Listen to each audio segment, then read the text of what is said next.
Oke, selamat pagi. Hari ini kita akan masuk ke materi yang ketiga tentang penyelesaian persamaan nonlinear. Oke. Pengantar persamaan nonlinear. Jadi di dalam persamaan itu ada persamaan linear dan persamaan nonlinear. Jadi kecenderungannya kalau persamaan nonlinear itu adalah nilai X pangkatnya itu lebih dari 1. Ya, jadi itu bisa masuk persamaan nonlinear. Jadi kalau persamaan linear itu biasanya Y sama dengan 2X plus 1. Kemudian kalau persamaannya X kuadrat plus 2X plus 3 sama dengan 0, itu kita sebut biasanya sebagai persamaan kuadrat. Nah, itu sebenarnya termasuk dalam persamaan nonlinear. Nah, untuk menyelesaikan persamaan nonlinear, yang kita lakukan adalah dengan menentukan akar-akar persamaan nonlinear. Akar sebuah persamaan nonlinear itu adalah di mana fx-nya sama dengan 0, itu dinyatakan dengan nilai-nilai x yang menyebabkan nilai fx-nya itu sama dengan 0. Artinya gini, kalau pakai bahasa biasa. Nilai x berapakah yang menyebabkan persamaan tersebut yang hasilnya kalau dimasukkan x-nya itu nanti hasilnya 0. Seperti itu. Itu gampangnya itu ya, secara mudah melihatnya. Nah, nilai-nilai X yang tergantikan yang kita pilih itu kita anggap sebagai akar dari sebuah persamaan. Akar-akar persamaan itu nanti adalah akar-akar yang memiliki titik potong antara kurva fx dengan sumbu x. Contoh misalkan gini ya. Ya. Nah, di dalam perkuliahan metode numerik ini kita akan lebih banyak nanti menggunakan persamaan nonlinear dengan bilangan yang ada E, bilangan natural E. Misalkan contohnya gini persamaannya. Y sama dengan X dikalikan E pangkat min X plus 1. Oke. Maka titik potong kurva dengan sumbu X ada di antara X min 0,5 dan X sama dengan min 0,6. Nah, akar-akarnya nanti dihitung dengan menggunakan metode numerik. Ya, berapa nilai yang tepatnya. Nah, akar-akar itu bisa kita kategorikan akan memiliki penyelesaian persamaan tersebut berada di antara X 0, min 0,5 dan X min X X-nya min 0,6 ya, seperti itu. Ini contoh gambarnya. Oke. Kemudian persamaan nonlinear juga ya. Misalkan contoh gini ya. Kalau saya sebut persamaan nonlinear misalkan, persamaan nonlinear. Mx sama dengan plus C sama dengan 0. Kalau persamaan biasa ya, persamaan biasa. Maka nilai X-nya ini bisa kita hitung rumus dengan rumus seperti ini. Ini kan nanti ada persamaan linear ya, dengan menggunakan gradien dan segala macam. Jadi nilai X-nya dapat ditentukan dengan min C dibagi M.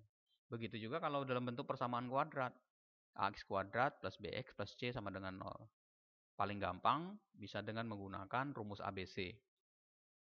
Sekarang pertanyaannya adalah, kalau saya punya sebuah persamaan dalam bentuk X min E pangkat min X, berapakah akar persamaan ini? Nah, model ini ya tidak bisa kita selesaikan dengan menggunakan gradien, dengan rumus ABC, dengan yang lain-lain. Ada cara ya, seperti pertemuan sebelumnya, ada cara tersendiri baik secara analitik maupun secara metode numerik. Karena kita hari ini belajar tentang metode numerik, maka penyelesaian persamaan model seperti ini akan kita gunakan dengan cara metode numerik. Seperti itu. Oke. Sekarang bagaimana cara kita menyelesaikan persamaan nonlinear? Ya. Katakanlah nilai X-nya berada di antara A dan B. Ya, maka kemungkinan akar-akarnya itu adalah misalkan kita bilang A dan B, maka nanti kalau dimasukkan nilai A dan B ke dalam fungsi tersebut, ke dalam persamaan nonlinear tersebut, nanti dicek tandanya apakah berlawanan atau memenuhi nilai kalau FA, nilai A yang dimasukkan dalam fungsi tadi, kemudian dikalikan dengan nilai B yang dimasukkan ke dalam persamaan nonlinear tadi, nilainya kurang dari 0, maka berlaku kasus seperti ini. Ya. Ada dia memiliki akar sebanyak bilangan ganjil. Gambarnya seperti ini. Modelnya. Ya, kalau diperhatikan ada titik A, titik B, FA dan FB. Ya, ada seperti itu. Kalau nilainya lebih besar dari 0, maka tidak dapat dikatakan ada akar di dalam persamaan tersebut.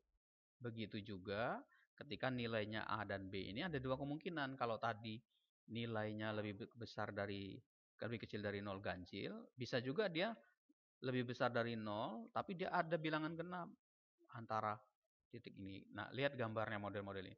Jadi tiga kasus model inilah yang dapat digunakan kalau kita mau menyelesaikan sebuah persamaan nonlinear. Dasar ini menjadi sebuah aturan pada saat kita pindahkan ini ke dalam sebuah algoritma yang nanti akan digunakan untuk menyelesaikan persamaan nonlinear. Oke. Di dalam persamaan nonlinear, menyelesaikan persamaan nonlinear, ada metode tertutup dan ada metode terbuka. Ya, metode tertutup dan metode terbuka. Metode tertutup itu mencari akar persamaan pada range A, B. Ya, dipastikan nanti akan ada satu akar di situ. Nah, metode ini disebut juga sebagai metode konvergen. Nah, yang masuk di dalam kategori metode-metode tertutup ini, metode tabel, metode biseksi, kemudian metode regula palsi. Kemudian metode yang kedua, ada yang namanya metode terbuka. Kita harus punya nilai awalnya, tebakan awalnya. Mau startnya pada angka berapa, tebakan awal. Nilai xn-nya, x saat ini, dipakai untuk menghitung nilai x berikutnya. Jadi saling terpengaruh nilai x saat ini dengan nilai x sebelumnya. Hasilnya adalah dapat konvergen sama divergen.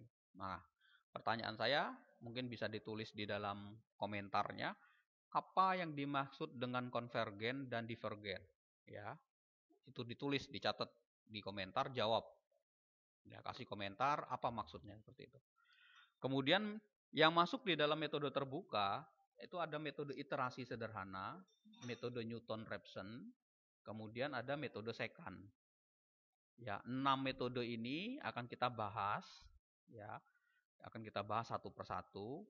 Dan fokus kita hari ini pada pertemuan kali ini adalah membahas metode tertutup dengan metode tabel yang digunakan untuk menyelesaikan persamaan nonlinear.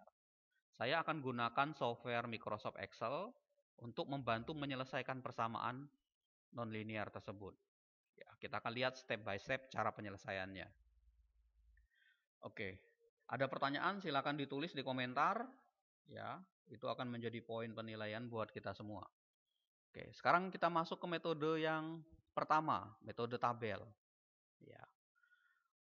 Konsepnya metode tabel itu adalah membagi area di dalam sebuah kurva menjadi beberapa area, menjadi beberapa bidang. Ya. Dengan asumsi nilai x-nya tadi yang menjadi akar yang akan kita cari itu berada di antara A dan B. Maka nilai antara tadi atau range tadi kita gunakan sebagai iterasi. Seberapa banyak iterasi yang akan kita peroleh itu dengan cara mengurangi range tertinggi dengan range terendah dibagi berapa banyak iterasi yang kita inginkan. Itu akan menjadi bagian step-stepnya untuk setiap lanjutannya. Nanti contohnya gini pada tabel itu. Jadi ada fungsi x dan fx di situ. Ya, x dan fx. Nanti x ini berapa? Iterasi pertama range-nya berapa? Dari nilai tertinggi sampai nilai terendah. Kemudian fx ini masukkan nilainya satu-satu ke dalam ini. Ya. Jika kita masukkan tabelnya sama dengan 0, jadi dari tabel bila didapatkan hasilnya fxk-nya itu dimasukkan nilainya 0 atau mendekati 0, maka kita bisa katakan bahwa xk ini adalah jawabannya yang kita cari. Ya. Jika tidak ada yang 0, maka cari yang berikutnya. Apakah berlawanan tanda dengan yang di atas, dengan yang setelahnya? Kalau ada, berarti berhenti pada posisi itu, nilainya kita catat sebagai jawabannya. Tapi kalau nggak ada, berarti tidak mempunyai akar pada range itu. Jadi kalau misalkan kita cari perbedaan angka di antara fx ini tidak ada perubahan tanda, maka kita kategorikan tidak ada jawaban akar yang kita cari. Ya, nah ini ada dua pendapat untuk menentukan akarnya.